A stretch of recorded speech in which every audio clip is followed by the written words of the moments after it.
มา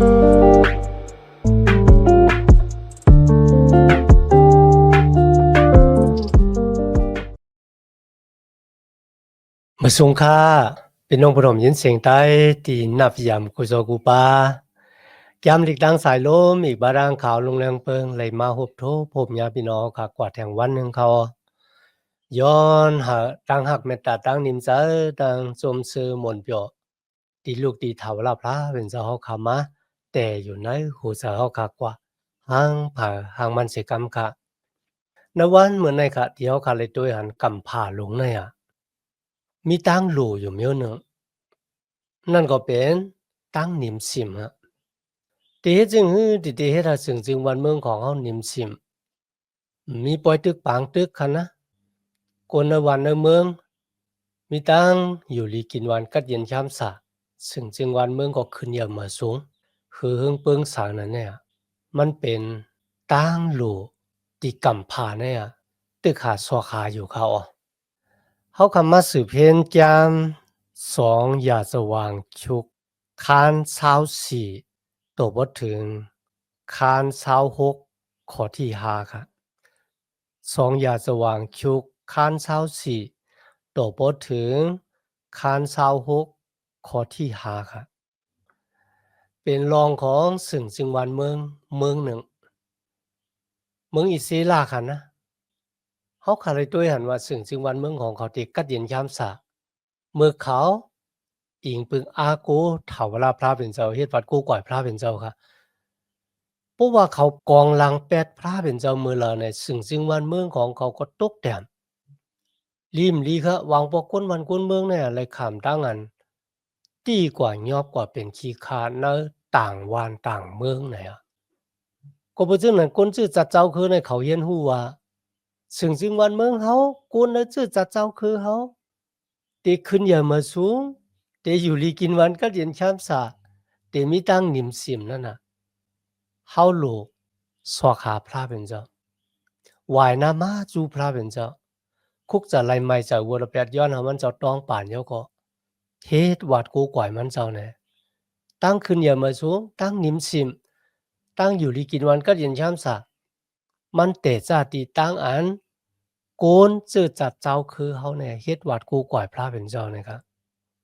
ที่แต่มันค่ะจะจือจัดเจ้าคือมีอิสลากันนานกว่าในวันเหมือนในกันนะโกนกูเจ้าคือค่ะมาฮบมาทบตั้งนิมซิมนะเจ้าเยซูคริสต์ไลเขาจะบุญตานาฮอนาเฮิรนกวยบุญตานะซึ่งจึงวันเมืองของเฮาค่ะที่มีตั้งนิมซิมหลายแต่ค่ะนะในวันมื้อนี้ค่ะเฮาค่ะสืบด้วย2อย่าสว่างจุกคัน24กว่าอันตั้งกันนะนึกคันในเดละถึงรองของเจ้ามุญญาคุณอคำยอซ่าเขาไว้เสนั่งหอคำอัทลีค่ะไหลขามกุนวันกุนเมืองอีกบาดังปลอเฮกยอยัตตาลูกพื้นยอก็ต่างยอซ่าเนี่ยให้เป็นเจ้ามุญญาคุณอคำเนอะเก่งที่คือค่ะมีอาศักอยู่7ปีก็นานก้อยค่ะนะก้อยก็เฮาค่ะลีอามอาศัก7ปีเสตาก็บ่ว่ามีติเติงปางคนที่ปันดังจามันน่ะมีตังอยู่เสกูยามพระเป็นเจ้าเป็นคนที่อยู่ในศีลในธรรมไหนคะนะก็ติป้าเอาตังโจมซื้อมวลเปียวตกขอดเพียวถึงสิ่งจริงวันเมืองของดูเจ้าเก่าตั้งขึ้นเยอะเหมือนสูงและตั้งอันมีมุนเสลป้าคะนะก็ผู้สังขลาดเนี่ยดีไหนค่ะวายเสต่างโยซาเป็นเจ้ามุนเยอะกุนโอคำโยเนี่ยปะล้อเฮกโยยัตตาค่ะป้าหลอมหลูลุ่มลายก็ปันตั้งแก่มตั้งปองเขาเลยหักพระเป็นเจ้าโยเสกูยำพระเป็นเจ้ายก็ซีโยดอกพระเป็นเจ้าในวันเมื่อแนวคาโลก็ที่ปันตั้งแก่มที่มีศีลมีธรรมกันนะที่มีตั้งอยู่เสกูยำพระเป็นเจ้าแลที่เฮ็ดวัดกูก่อยพระเจ็ดพระหมานปะมือป่นกว่าหลายปีแล้วเนี่ยคุณหอคำโยซาก็ใหญ่ขึ้นสูงขึ้นมามันด้วยหันจ้องปีกหมานของพระเป็นเจ้าจ้องปีกหมานนั่นบ่ดีมันเหมือนเจิงว่าตั้งนั้นก็ยอกตั้งนี้ก็ยอกเนี่ยค่ะนะหรือสินั่นก็ค่ะนึกกับปานนางอัทลีเลยเอาเครื่องเปิงนึกย่องปีกหมานของพระเป็นเจ้าค่ะนะกว่าเจ้าตื้อสูงตื้อเหมือนกันก็บ่เจิงหนังไหนค่ะนะโยซาลาตีคนเดวีทั้งหลายค่ะนะเฮาออกกว่ากูวานกูเมือง ในเมืองยูตาห์นั่นน่ะครับบ่ยอก็กว่าเก็บขอนซ้อมหนังที่ปิกยับตะลาโมเสมีไว้ว่าคนใจายที่ได้สว่างขอนปั่นจ้องปีกหมาน1ปีกันนายคนยิงกันนายเนี่ยกันนะ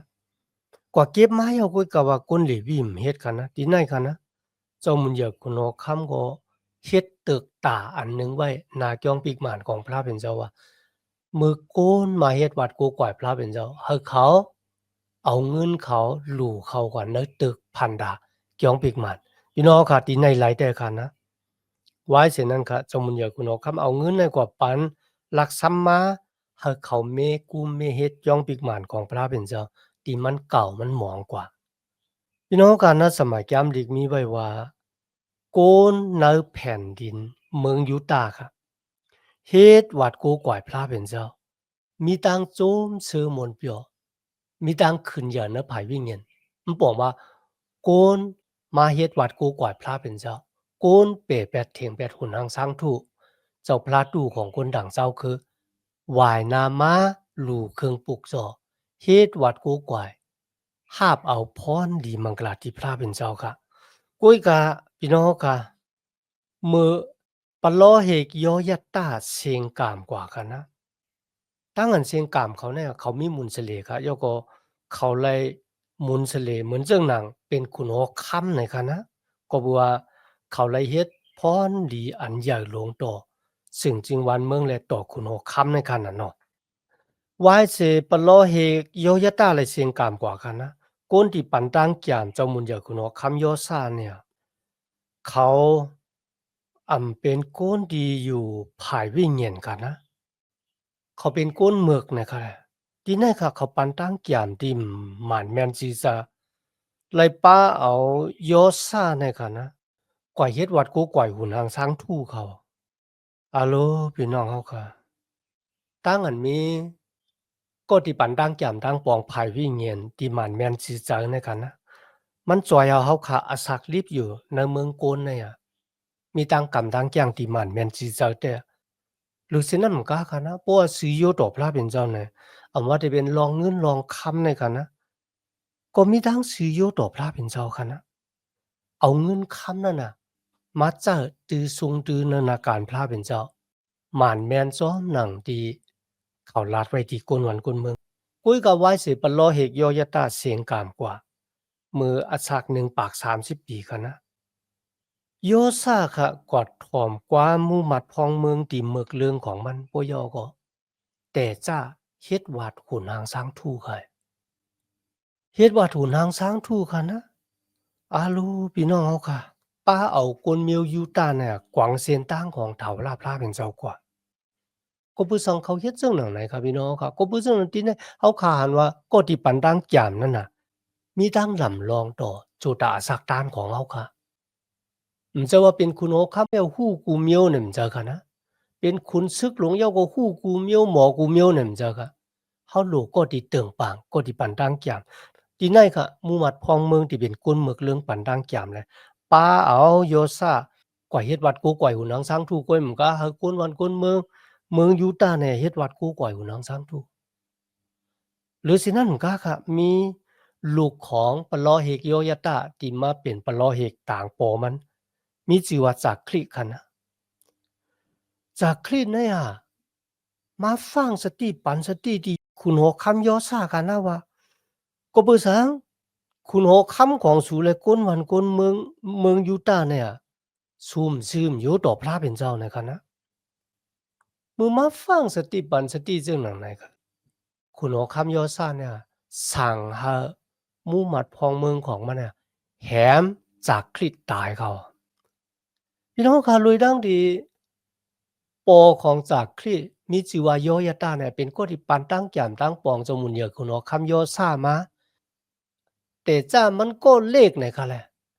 ลอมรู้ลุ่มล้ายาก็ต่างมันเป็นคุณหอคำยาก็ปันตั้งแก้มมันกุ้ยกาวันเหมือนน่ะมันตอบแทนต่างหากของปะลอเฮกโยยะตานั่นก็แหมจากคลิที่เป็นลูกของโยยะตาตายพี่น้องค่ะผู้ว่าเฮาค่ะก็เฮ็ดก็กุนมึกกุนเรื่องบ่น่ะจึงโหจักเฮาเนี่ยบ่ฮู้จักกุ้งเกจูของก็ที่ยามเฮ็ดเกจูต่อเฮาค่ะ ติแต่มันคันนะเพราะว่าพระเป็นเจ้าส่งประโลกแพทย์ของมันมาจูเฮามาจี้หนีเฮาว่าเส้นทางที่เฮาตึกหาไปกว่านั้นน่ะมันออกนอกเส้นทางพระเป็นเจ้าติป้าเอาตั้งตกแต้มติป้าเอาตั้งสุกซากติป้าเอาตั้งเซาเจอมองสายตั้งตายมาฮอดแผ่วถึงเฮาเนี่ยเมื่อมีคนฟังสติปันสติเฮาขาหลุไลคุกจะไลไม่จะวัวระแปดเดียวก็มาตองป่านย้อนหาพระเป็นเจ้าปดวางควางดอดปันกุ้ยกะเจ้ามุนเดียวคุโนคำโยซะจะจึงหนังนั้นคะนะแปรแปดความสั่งปะโลแพทย์ตีห้าเอาตีพระเป็นเจ้ามาค่ะนะเยาก็กว่าแหมปะโลแพทย์ป้าในตายเป็นคนหน้ากุ่งแต่ว่าคำเดียวค่ะกำเนิดสุดเป็นเรื่องกะลาบ่ในจังพระเป็นเจ้ากวนเมืองซีเรียค่ะนะกวนเมืองซีเรียมานำค่ะตับซึกเขามาอิดอ่อนก็เยาก็มาแหมกวนยูตาห์เยาก็แหมแบดหมู่มัดพ้องเมืองจังได๋ค่ะโยซาก็บาดเจ็บเหมือนกัน วันนั้นครับมันขึ้นนอนเหนือกูมันน่ะหมู่มัดพ้องเมืองของมันว่าแหมมันตายไปครับพี่น้องเขาคันได้ค่ะทางอันฮู้กุ้งเยซูเนี่ยมันเป็นจั่งหนังไหนเขาที่แนวคันละเรียนฮู้รองของเจ้ามุนยาคุณว่าคำโยซาในคันนะว่าตั้งอันมีตั้งหยุ่มมัดในผู้อ่อนหูภายวิญญาณแล้วก็เฮ็ดจอมหนังตั้งอันเขาปั่นตั้งจามนั่นคันนะ มันเป็นตั้งอันเป้าตั้งนิมชิมตู้ขอดเปียวถึงในสึ่งจึงวันเมืองของเฮาคาค่ะนะหรือสินั่นก็ค่ะเฮาหลู่เลยตั้มจะวางจะเนื้อพระเป็นเจ้าเนี่ยจะว่าว่างจะตั้มจะจูเก็บกำหนึ่งค่ะนะหลู่เลยว่างจะตั้มจะเนื้อมันเจ้าต่อจูเขากำแนวค่ะมาสืบด้วยสองอย่าสว่างชุกคันเศร้าหาค่ะว่ายเสจมุนอยากคุณอคำโยซาเลยเสียงกามกว่าเย้าค่ะนะลูกใจมันมีจีว่าอามาจีค่ะ เนื้อขิงในอามาจีในมีอาศัก25ปีเขาแล้วก็กวนมิวอิซีลาเขาค่ะไล่ต่างมันขึ้นมาเป็นเจ้ามุนเยอะคนหัวค่ำของคนเมืองยูตาห์ค่ะมันเลยอุปเปิงพ้องงามเมืองยูตาห์ในต่างเสียง29ปีลีๆค่ะนะคุณหัวค่ำอามาจีป้าในค่ะนะมื้อแต่จ้ามันได้หลีแต่ว่าๆค่ะนะมันเฮ็ดลองหมั่นแม่นสิจะในสายตาของพระเป็นเจ้า กุ้ยกาค่ะความว่ากุ้ยกาเนี่ยมันป้องว่ามันได้ปีนผลอะนะมันนำไรหากอยู่สิกุยามและสิโยต่อพระเป็นเจ้าสิ่งสุดมักฮู้จะเอ็นแห้งแรงหยานปิงหยาของมันป้องว่าครึ่งๆกลางๆค่ะมันนำไรมีตังอยู่มาตำจะเนื้อพระเป็นเจ้าแต่ตั้งอันกำจังซ้อมหนังปิงยับแตละพระเป็นเจ้าเนี่ยก็มันเฮ็ดซ้อมหนังทุ่งพิงตราเนี่ยมันกว่าปุ่งนั่นค่ะ ก็บ่ว่าไหลหากแหลมไหลหยุ่มยำตั้มจะนะพระเป็นเจ้าเสียงสุดมาโคจายของมันในข้อที่3ที่4กันนะวายเสซึ่งจึงวันเมืองที่มันอุบเปิงมันเขิงมันหันว่ามันเขิงเอาไหนอะเนื้อขิงนั่นก็มันแหมแบดก็ตีแหมปอมันตายปอมันยอซ่าในกันนะตีกวัดตึกหมัดเจ็บมาแล้วก็มีหมู่หมัดพองเมืองแล้วก็ขุนดังหลายเนี่ยแหมมันตายเหนือกู่นอนของมัน ก็บ่จั่งไหนอามาจี้ในคันนะมันตองอ่ะว่าพาราเวนก็ที่แหมปอมันตีนั่นครับมันแหมตายไปเท่าเมื่อซึ่งจึงวันเมืองมันขึงมันก็แหมก้นที่แหมปอมันตายกะกุ้ยกะมันไหลแหมลูกแหมหลานของก็ที่แหมปอมันตายมันก็ยังมีตังอยู่สิกูยามพระเป็นเจ้านั่นก็เฮ็ดจอมหนังปิงยับตะลาของโมเสลาดไว้ว่าอย่าไปหาตามอาแปดของปอนั่นน่ะตกฮอดแผ่วถึงลูกหลานเพราะว่าปอเฮ็ดตามอาแปดเนี่ยก็ปอก็เฮ็ดได้หลายข้ามเนี่ยก็บ่จั่งนั้นค่ะที่ในเฮาคาเลยหานว่าอามาจี้เฮ็ดจอมหนังปิงยับตะลาพระเป็นเจ้าที่โมเสไล่แต้มหมายไว้ค่ะนะมันจะได้ค่ะในวันเหมือนได้ค่ะนะเพราะว่าปอเฮาคาเฮ็ดเมือกเฮ็ดเรื่องเนาะ เฮาที่เป็นลูกหลางในก็ตับลูกกว่าข้ามตามต่างพ่อแม่เฮาเพราะว่าเฮาคาเฮ็ดมือเฮ็ดเรื่องไหนพ่อแม่เฮาคาก็ตับลูกมาข้ามตามต่างเฮาบ่เป็นจั่งนั้นได้มันดีกูก็บ่ซังกะล่ะเพราะว่าพ่อแม่เฮาเฮ็ดดีนะเฮาตับลูกเฮ็ดดีเฮาก็เลยตั้งเกกชอดเพราะว่าเฮาเฮ็ดดีพ่อแม่เฮาบ่เฮ็ดดีพ่อแม่เฮามาอากูตั้งดีเฮาเนี่ยเขาก็เลยรับตั้งเกกชอดก็บ่จั่งไหนพระเป็นเจ้าว่า ก็ตีเฮ็ดให้ก็แล้วก็นั่นค่ะนะตีดูไล่ขามตามมันโปเฮ็ดหมึกเรื่องลูกกำตับรู้ไล่ขามตามตั้งหมึกเรื่องของปอเจอเขาในวันเหมือนในตั้งเกยอดในจุยสุคริตก็เหมือนกันค่ะก็เลยอยู่มัดในจุยสุก็นั่นก็เลยหับขามเอาตั้งเกยอด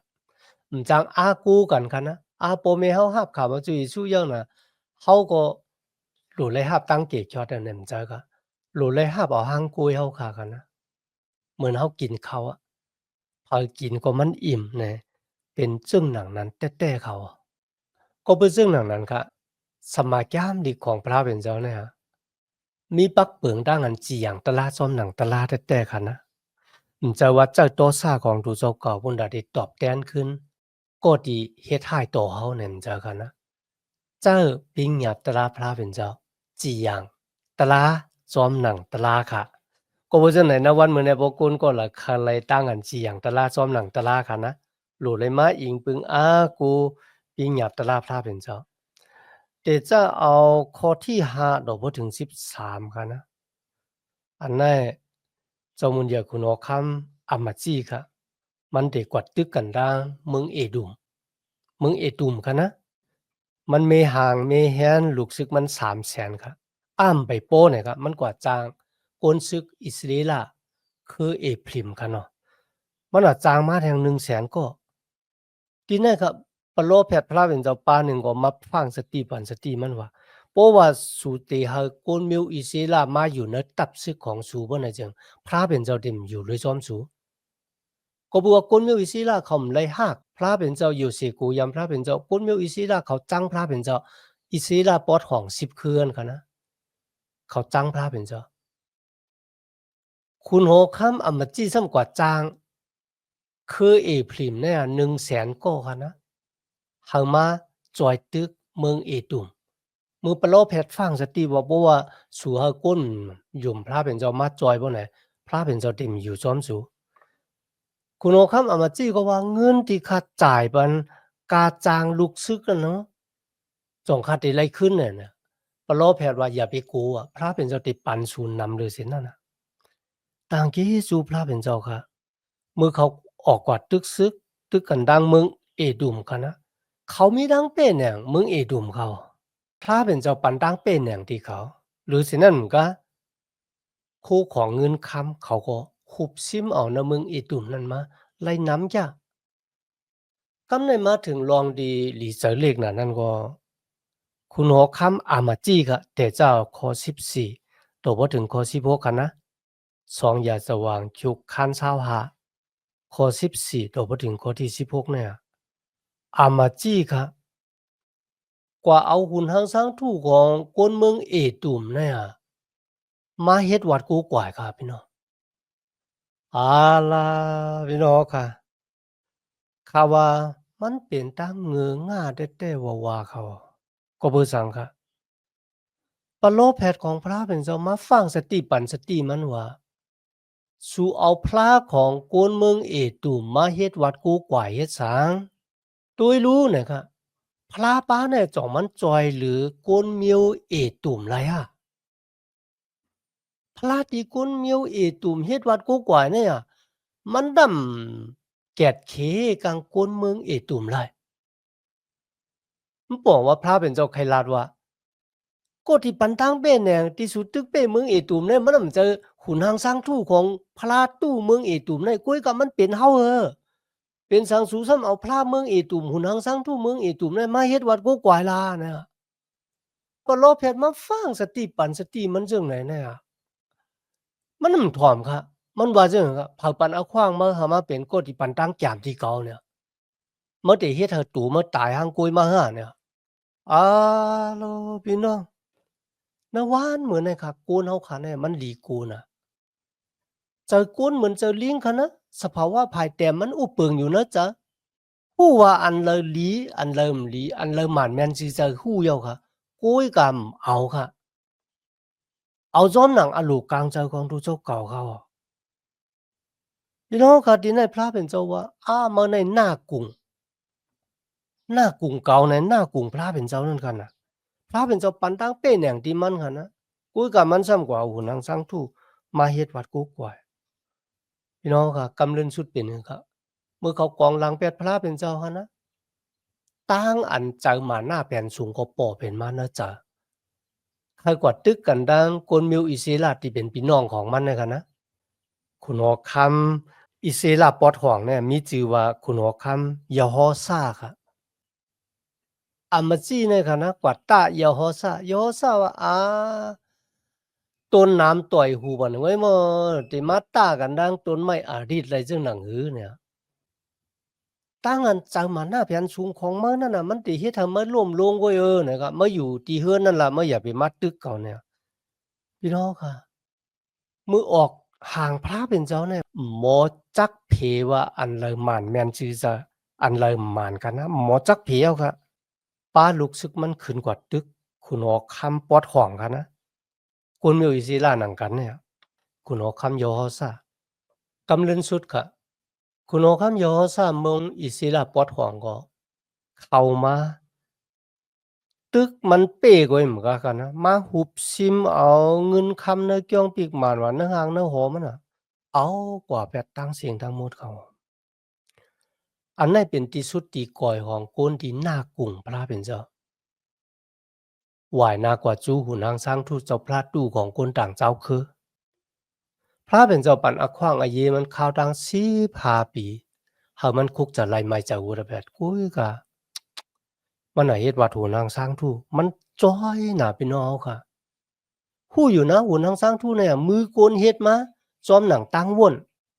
มันนำใจเจ้าพระมันน่ะมีหูจามันน่ะหมอหาก มันอยู่ที่เราก็อยู่ที่นั่น มันจอยเฮาบ่ได้เฮาหลุดจอยมันน่ะ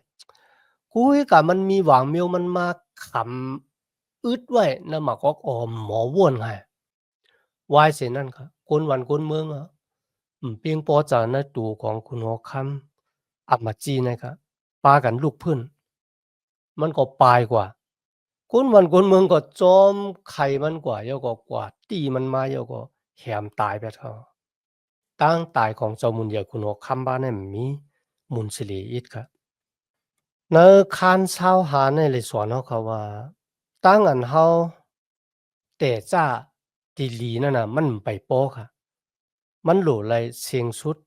ตีหลีปะกุ้ยกับคุณหัวคำบ้านในแต่จ้าหลีตีเสียงสุดมันนำหลีก็เปิดสังขารบ่ไหนจังก็เปิดมันมีจากันแต่ว่าหากพระเป็นเจ้าเสียงสุดมาโหจามันค่ะนะ ก็บ่จั่งนั้นก็เฮาคาโลเป็นคนที่มีตังเต็มใจค่ะนะที่เตยุ่มยำต้ำใจนะพระเป็นเจ้าแล้วก็เมื่อมีคนมาฟังสติปันสติเฮาค่ะเฮาคาโลหมอค่าจะแต้มลงแล้วก็คุกจะไล่ไม่ใจหัวระแปดอย่าไปผากตั้งมุงทามองทาไว้ตีหุ่นหางช้างทู่นั้นก็ไว้ตีโกนกุ้ยกะเฮาค่ะผากตั้งมุงทามองทาของเฮาค่ะไว้ตีพระเป็นเจ้า กำแนวขามาโดย2อยากจะหวังคิวคาน26ข้อที่1โดยบ่ถึงข้อที่5ค่ะนะ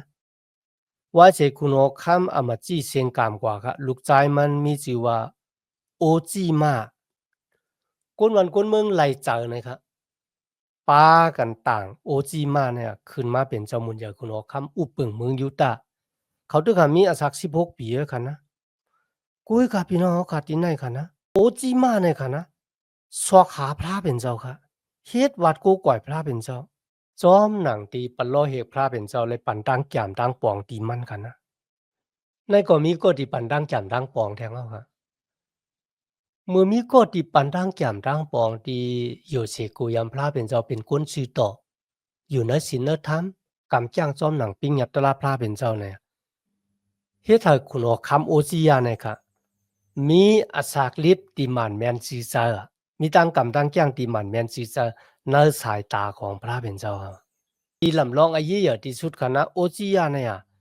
สวาขาพระเป็นเจ้ามันบอกว่าเฮ็ดวัดกูก่อยพระเป็นเจ้าต่อจูอาสาของปลอแพทย์จากคลี่ค่ะนะ